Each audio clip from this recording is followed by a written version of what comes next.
Gold tissue இந்த saree மட்டும் நீங்க தனியா வாங்குனீங்கன்னா 599. ஆனா இது கூட ஆரி ஒரு காம்போ பண்ணி வாங்கும்போது இந்த சாரியோட ரேட் 499. அதோட பிளஸ் ஆரி ஒரு பிளவுஸோட ரேட் வரும். எக்ஸாம்பிள் இந்த saree கூட இந்த பிளவுஸ் வாங்குனீங்கன்னா இது நம்ம பேஜ்ல நெட்டட் பிளவுஸ் நிறைய பேர் விரும்பி கேட்டிருந்தீங்க. நெட்டடு பேக் டிசைன் செக் பண்ணிக்கோங்க. 1200 இந்த பிளவுஸ். ஸோ 1200 பிளஸ் உங்களுக்கு 499 வரும். ஓகேங்களா? இந்த பிளவுஸ் வேண்டாம் பட்ஜெட் ஃப்ரெண்ட்லியா வேணும்னாலும் அவைலபிள் இருக்கு.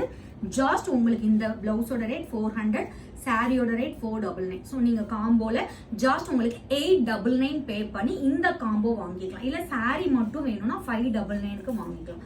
இந்த காம்போவும் நீங்க ஜஸ்ட் உங்களுக்கு 899 பே பண்ணி வாங்கிக்கலாம். சாரி மட்டும் வேணும்னா 599. இந்த காம்போ இதோட ரேட் 999. இந்த சாரியோட ரேட் 499. இந்த காம்போ நீங்க வாங்கிக்கலாம். ஸோ இதோட ரேட் 999, இந்த சாரியோட ரேட் 499. அதாவது காம்போவா வாங்கும் போது சாரி தனியா வாங்கினீங்கன்னா 599. ஸோ இந்த பிளவுஸோட ரேட் 999, சாரியோட ரேட் 499 காம்போல வாங்கிக்கலாம். சாரி மட்டும் வேணும்னா 599. ஸ்கிரீன்ல மென்ஷன் பண்ணிக்க வாட்ஸ்அப் ஆர் வெப்சைட்ல ஆர்டர் பிளேஸ் பண்ணிக்கோ.